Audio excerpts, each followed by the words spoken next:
السلام علیکم ورحمۃ اللہ وبرکاتہ۔ ان الحمد للہ نحمده ونستعینه ونستغفره ونعوذ باللہ من شرور انفسنا ومن سیئات اعمالنا من يهده اللہ فلا مضل له ومن يضلل فلا هادی له وأشهد أن لا إله إلا الله وحده لا شريك له وأشهد أن محمدًا عبده ورسوله أما بعد فأعوذ بالله السميع العليم من الشيطان الرجيم بسم الله الرحمن الرحيم والذين هم على صلاتهم يحافظون أولئك في جنات مكرمون۔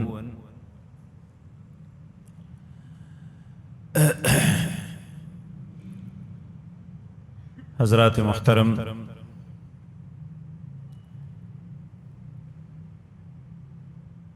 یہ بات ہر انسان کو بالعموم اور ہر مسلمان کو یاد رکھ لینی چاہیے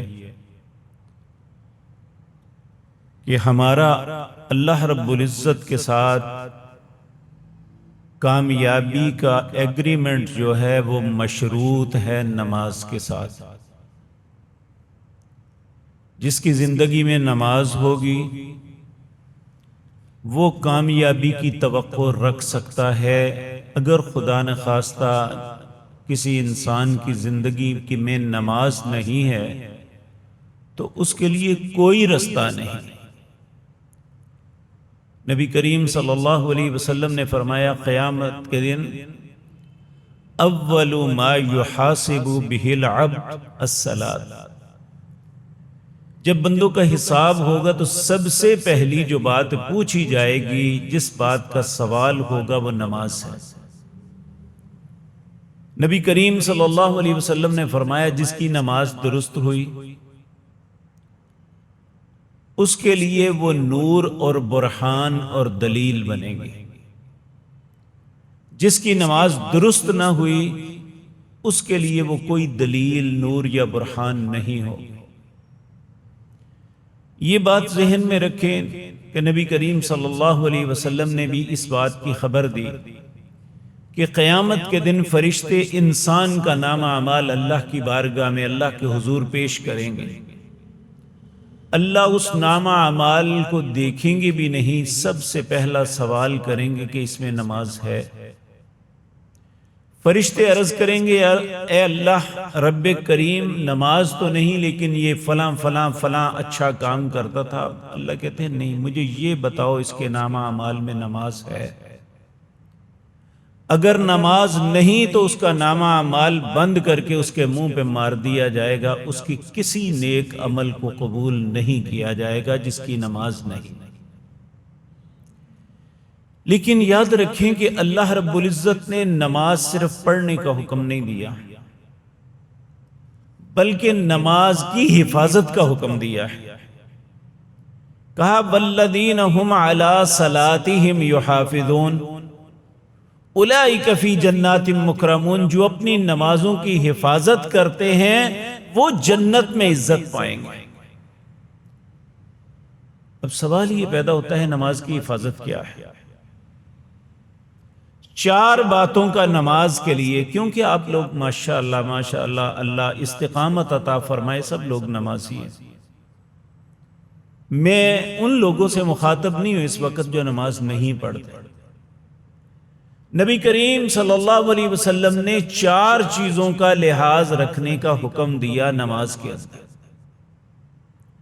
سب سے پہلی بات کہ ہم جو نماز پڑھتے ہیں اللہ کے لیے پڑھنی چاہیے۔ اگر انسان کے ذہن میں یہ خیال آ جائے نا کہ فلاں مجھے دیکھے یا فلاں کے لیے پڑھوں یا فلاں خوش ہو جائے اس لیے میں پڑھوں، تو یقین جانیے اس کا بدلہ نہیں، اس کا عذاب ہے۔ نبی کریم صلی اللہ علیہ وسلم نے فرمایا، میری امت کے اندر سب سے بڑا جو فتنہ آئے گا وہ دجال کا فتنہ ہے۔ پھر آپ نے فرمایا مجھے اس سے بھی بڑے ایک فتنے کا ڈر ہے۔ صحابہ نے عرض کیا یا رسول اللہ صلی اللہ علیہ وسلم وہ کون سا فتنہ ہے؟ آپ نے فرمایا شرک خفی کا۔ عرض کیا یا رسول اللہ شرک خفی کیا بلا ہے؟ آپ نے فرمایا ایک بندہ نماز پڑھ رہا ہے، اس کی نیت اچھی ہے، ٹھیک ہے، پڑھتے پڑھتے اچانک اسے احساس ہوتا ہے کہ اسے کچھ لوگ دیکھ رہے ہیں، اور وہ ان کے دیکھنے کی وجہ سے اگر اپنی نماز کو لمبا کر دیتا ہے کہ یہ مجھے اچھا سمجھیں، تو اس نے شرک خفی کا ارتکاب کیا، یہ ریاکاری ہے۔ نبی کریم نے فرمایا جس نے کسی کو دکھانے کے لیے نماز پڑھی اس نے شرک کیا۔ تو سب سے پہلی نماز کی حفاظت کے لیے ضروری ہے کہ ہم صرف اپنے رب کی رضا کے لیے نماز پڑھیں، صرف کہ میرا مالک مجھ پہ راضی ہو جائے۔ نمبر 2، نماز کو اس کے وقت پہ ادا کریں۔ آپ دیکھیں عصر کی نماز کے متعلق نبی صلی اللہ علیہ وسلم نے فرمایا جس کی عصر کی نماز ضائع ہوئی، ضائع کس طرح ہوئی کہ اس نے جماعت کے ساتھ نہیں پڑھی، اس کا اتنا بڑا نقصان ہے کہ کسی بندے کا گھر بار کاروبار اولاد سب آگ میں جل جائیں، اتنا نقصان اس کا نہیں جتنا عصر کی نماز وقت پہ چھوڑ کے بعد میں پڑھنے کا نقصان۔ نہ پڑھنے کا نقصان تو اس کا تو اندازہ ہی نہیں لگایا جا سکتا۔ نبی کریم صلی اللہ علیہ وسلم نے صحابہ سے ایک مرتبہ پوچھا ای الاعمال افضل عند اللہ، سب سے بہترین عمل کون ہے، کون سا ہے؟ صحابہ نے کہا اللہ اور اس کے رسول صلی اللہ علیہ وسلم جانتے ہیں۔ آپ نے فرمایا الصلاۃ لوقتہا، نماز کو اس کے وقت پہ ادا کرنا۔ ایک حدیث میں آتے ہیں الصلاۃ لاول وقتہا، نماز کو اس کے پہلے وقت پہ ادا کرنا، یعنی نماز کو اس کے وقت پہ ادا کرنا یہ نماز کی حفاظت ہے۔ پہلی بات اللہ کی رضا کے لیے نماز پڑھنا، یہ اس کی حفاظت ہے۔ دوسری بات کہ اس نماز کو اس کے وقت پہ ادا کرنا، یہ نماز کی حفاظت ہے۔ تیسری بات کہ ہم جو پڑھیں رسول اللہ کے طریقے کے مطابق پڑھیں۔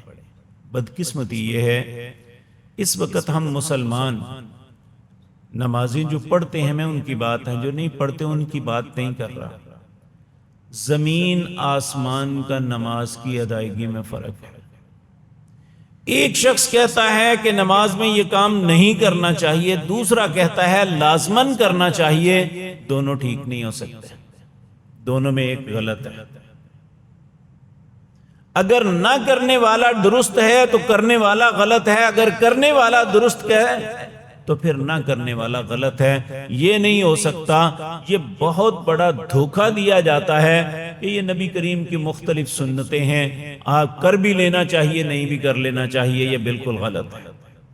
نبی کریم صلی اللہ علیہ وسلم ایک ایسی شاہراہ پہ چھوڑ گئے، آپ نے زندگی کی آخری لمحات میں یہ بات کہی تھی کہ میں تمہیں ایک ایسی شاہراہ پہ چھوڑ کے جا رہا ہوں جس کی راتیں بھی دن کی طرح روشن ہیں۔ اب اگر کوئی گمراہ ہوگا تو وہ اپنی گمراہی کا خود ذمہ دار ہے، یہ نہیں کہ اس کے پاس دلیل نہیں یا وہ دلیل ڈھونڈ نہیں سکتا۔ آج ہم صرف ضد کی بنیاد پہ اپنے طریقوں کو چھوڑنے کے لیے تیار نہیں۔ پہلی بات تو یہ کہتے ہیں انا وجدنا آباءنا، ہم نے اپنے ماں باپ کو اس طرح پایا اس لیے ہم اس طرح کریں گے۔ لیکن یاد رکھیں اللہ رب العزت قرآن کریم میں اس آیت کے آگے کہتے ہیں جب کفار نے رسول اللہ کو یہ بات کہی تھی کہ انا وجدنا آباءنا، ہم اپنے آبا کے طریقے پہ ہیں، جیسے وہ چلتے تھے ویسے چلیں گے، تو اللہ نے آگے سے فرمایا تھا اولو کان آباؤہم لا یعقلون شیئا ولا یہتدون، اگر تمہارے ماں باپ کو عقل نہیں، وہ ہدایت پہ نہیں، تو پھر بھی ان کے ساتھ ہی چلو گے۔ یاد رکھیں ہمارے ماں باپ دنیا کے سارے انسان نبی کریم صلی اللہ علیہ وسلم کی جوتی کی نوک پہ جب آپ کا حکم آ جائے پھر کسی کی بات کوئی حیثیت نہیں رکھنی۔ اس لیے نماز کے لیے ضروری ہے۔ نبی کریم کے پاس 2 شہزادے آئے، یہ حجۃ الوداع کے بعد کی بات، آئے کہاں سے؟ یمن سے۔ یمن سے مدینہ منورہ آئیں تو رستے میں ایک بہت بڑا صحرا آتا ہے، دنیا کے خطرناک ترین صحراؤں میں ایک صحرا ہے، اس صحرا کو کراس کر کے، اس زمانے میں کوئی جہاز نہیں تھے، کوئی فلائنگ کوچیں نہیں تھی، یا گاڑیاں نہیں تھی کہ چند گھنٹوں میں کراس کر لیتے، 1 مہینے سے زیادہ سفر طے کر کے نبی کریم کی خدمت میں حاضر ہوئے۔ ان میں ایک کا نام تھا مالک بن حویرث، یہ اپنے قبیلے کا سردار تھا۔ دوسرے کا نام تھا وائل بن حجر، یہ یمن کے بادشاہ کا بیٹا تھا۔ دونوں مسلمان ہوئے رسول اللہ کے داعی کی ہاتھ پہ، اور یہ چل کے مدینہ منورہ آئے۔ تو جب نبی کریم سے ملاقات ہوئی صلی اللہ علیہ وسلم، تو مالک بن حویرث نے عرض کیا، یا رسول اللہ صلی اللہ علیہ وسلم، کوئی مقصد نہیں آنے کا سوائے ایک مقصد کے کہ ہم آپ سے نماز کا صحیح طریقہ سیکھنے آئے ہیں۔ تو نبی کریم نے یہ نہیں فرمایا تھا کہ وہ جس کے ہاتھ میں مسلمان ہوئے تو اس سے سیکھ لیتے۔ آپ نے فرمایا، ہاں، صلو کما رأیتمونی اصلی، ہاں یا مالکو، اے مالک، اس طرح نماز پڑھنا جس طرح مجھے پڑھتے ہوئے دیکھتے۔ حضرت مالک بن حویرث اور وائل بن حجر دونوں نے رسول اللہ کی نماز کو دیکھا۔ احادیث کی کتابوں میں دونوں نے تفصیل کے ساتھ بیان کیا کہ نبی کریم نے قیام کیسے کیا، رکوع کیسے کیا، سجدے کیسے کیے، اتحیات میں کیسے بیٹھے، کیا کیا پڑھا، ساری تفصیل کے ساتھ موجود ہے۔ اگر ہم آج بھی دیکھنا چاہتے ہیں کہ مالک بن حویرث کو نماز کا طریقہ رسول اللہ نے کیا سکھایا تھا، تو حدیث کی کوئی بھی کتاب اٹھا لیں، کتاب الصلاۃ نکالیں اور دیکھیں کہ رسول اللہ کی نماز کا طریقہ کیا ہے۔ اگر ہماری نماز میچ کرے گی نبی کریم کی نماز کے ساتھ تو اللہ کی بارگاہ میں مقبول ہوگی، وگرنہ رد کر دی جائے گی۔ ہماری نماز کی کوئی حیثیت نہیں۔ نماز کی حفاظت کی تیسری بات یہ ہے کہ یہ رسول اللہ صلی اللہ علیہ وسلم کے طریقے کے مطابق ہونی چاہیے۔ چوتھی اور آخری بات یہ ہے کہ نماز کو صرف دنیا کی طلب کے لیے نہیں پڑھنا چاہیے۔ اللہ رب العزت نے حج جیسے عظیم عمل کے متعلق کہا، وَمِنْهُمْ مَنْ يَقُولُ رَبَّنَا آتِنَا فِي الدُّنْيَا وَمَا لَهُ فِي الْآخِرَةِ مِنْ خَلَاقٍ۔ جس نے صرف دنیا کی چاہت کے لیے کیا، اس کا آخرت میں کوئی حصہ نہیں ہے۔ دنیا کی چاہت کیا؟ دیکھیں، ہمارا امتحان آئے، ہم نماز شروع کر دیتے ہیں، امتحان ختم ہوا تو نماز چھوڑ دی، اس کا مطلب ہے امتحان کے لیے نماز پڑھی تھی، اللہ کے لیے نہیں پڑھی۔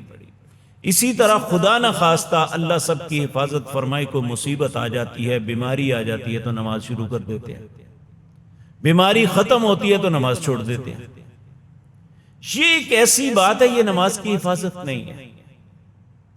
اسی طرح نماز کی حفاظت ایک یہ بھی ہے کہ انسان کبھی پڑھ لے کبھی نہ پڑھے۔ اکثر بھائی جب نماز کے متعلق پوچھا جاتا ہے، وہ کہتے ہیں جی میں 4 پڑھتا ہوں، میں 3 پڑھتا ہوں، میں 2 پڑھتا ہوں۔ یقین جانیے 5 نہ پڑھیں تو 4 کی کوئی اہمیت نہیں ہے۔ اللہ نے دن اور رات میں ہر مسلمان پہ 17 رکعتیں فرض کی ہیں، 2 فجر، 4 ظہر، 6، 4 عصر، 10 اور 3 مغرب، 13 اور 4 عشاء، یہ فرض ہیں۔ اس کے علاوہ انسان کا چھٹکارا نہیں ہے۔ نبی کریم کی خدمت میں ایک اعرابی آیا، آگے کہنے لگا، یا رسول اللہ پینڈو بندیاں گلاں بہتیاں یاد نہیں رکھ سکتے، تھوڑی جی گل دسو، اللہ جنت دے دے تے جہنم تو بچا۔ تو نبی کریم صلی اللہ علیہ وسلم نے فرمایا، صرف اللہ کی عبادت کرنا، اس کے ساتھ کبھی کسی کو شریک نہ ٹھہرانا۔ کہنے لگا جی ٹھیک ہو گیا۔ اور آپ نے فرمایا دن اور رات میں 17 رکعتیں تم پہ فرض ہے۔ کہنے لگا اس کے علاوہ بھی مجھے کچھ پڑھنا ہے؟ آپ نے فرمایا اس کے علاوہ جو پڑھو گے وہ نفل ہوگا، فرض تمہارے اوپر یہ ہے۔ کہنے لگا جی اس کے علاوہ کچھ؟ آپ نے فرمایا سال میں 1 مہینے کے روزے ہیں۔ کہا میرے اوپر اس کے علاوہ بھی روزے ہیں؟ آپ نے فرمایا اور رکھو گے تو وہ نفل ہوں گے، وگرنہ فرض یہی 1 مہینے کے روزے ہیں۔ پھر فرمایا میرے کوئی اور بات؟ آپ نے فرمایا اگر مال اللہ نے عطا کیا ہے تو 40 میں سے 39 اپنے پاس رکھنا، ایک اللہ کی راہ میں دے دینا۔ تو پھر کہنے لگا جی کچھ اور؟ آپ نے فرمایا مسلمانوں کے ساتھ خیر خائی کرنا۔ اٹھا، اپنا کپڑا جھاڑا، جانے لگا، کہنے لگا والذی بعثک بالحق، اس ذات کی قسم ہے جس نے آپ کو حق کے ساتھ مبعوث فرمایا، نہ میں اس سے کم کروں گا نہ زیادہ کروں گا، یعنی فرائض کو ادا کروں گا، نہ اس سے کم کروں گا نہ زیادہ کروں گا۔ نبی کریم صلی اللہ علیہ وسلم چل پڑا۔ نبی کریم صلی اللہ علیہ وسلم اپنے ساتھیوں کو کہنے لگے من سر رہا، جس بندے کے دل کو یہ بات اچھی لگتی ہے کہ وہ اہل جنت میں سے کسی کو دیکھنا چاہتا ہے تو اسے دیکھے۔ تو اس لیے میرے عزیز بھائیوں، انسان کو فرض کی کوتاہی کبھی نہیں کرنی چاہیے، فرائض کی ادائیگی میں کوئی غفلت نہیں کرنی چاہیے، اس کو ضرور ادا کرنا چاہیے۔ ہاں، جہاں تک سنن اور نوافل کا تعلق ہے، یہ اللہ کے قرب کا ذریعہ ہے۔ نبی کریم صلی اللہ علیہ وسلم نے فرمایا جو فرض نماز کے علاوہ دن اور رات میں 12 رکعتیں پڑھتا ہے، یعنی یہ سنن ہے، جو 12 رکعتیں پڑھتا ہے اللہ اسے جنت میں ایسا گھر دیں گے کہ لوگ دیکھ کے رش کریں گے کہ اسے کتنا خوبصورت محل ملا۔ وہ 12 کس طرح ہیں؟ 2 فجر سے پہلے، 4 ظہر سے پہلے، 2 ظہر کے بعد، 2 مغرب کے بعد اور 2 عشاء کے بعد۔ یہ 12 رکعتیں وہ ہیں جنہیں سنت مؤکدہ بھی کہتے ہیں، جو دن اور رات میں یہ پڑھے گا، فرض کے علاوہ ہیں، یہ نماز کا حصہ نہیں ہے۔ بعض لوگ یہ سمجھتے ہیں کہ سنن نہ پڑھی جائیں تو اس کے فرض نہیں ہوتے، یہ بات درست نہیں ہے۔ نبی کریم نے یہ بات اعرابی کو کہی تھی، اگر تم یہ کر لو تو جنت میں چلے جاؤ گے۔ تو اس لیے میرے پیارے بھائیوں، ہمارے لیے ضروری امر یہ ہے کہ فرائض کی کوتاہی کبھی نہ کریں۔ فرائض کی کوتاہی کی معافی نہیں ہے۔ اللہ رب العزت ہمیں اپنی نمازوں کی حفاظت کرنے کی توفیق دے، اور نمازوں کی حفاظت ہی اولئک فی جنات مکرمون، یہ ایسے لوگ ہیں جو جنت میں ہوں گے اور بہت عزت کیے جائیں گے۔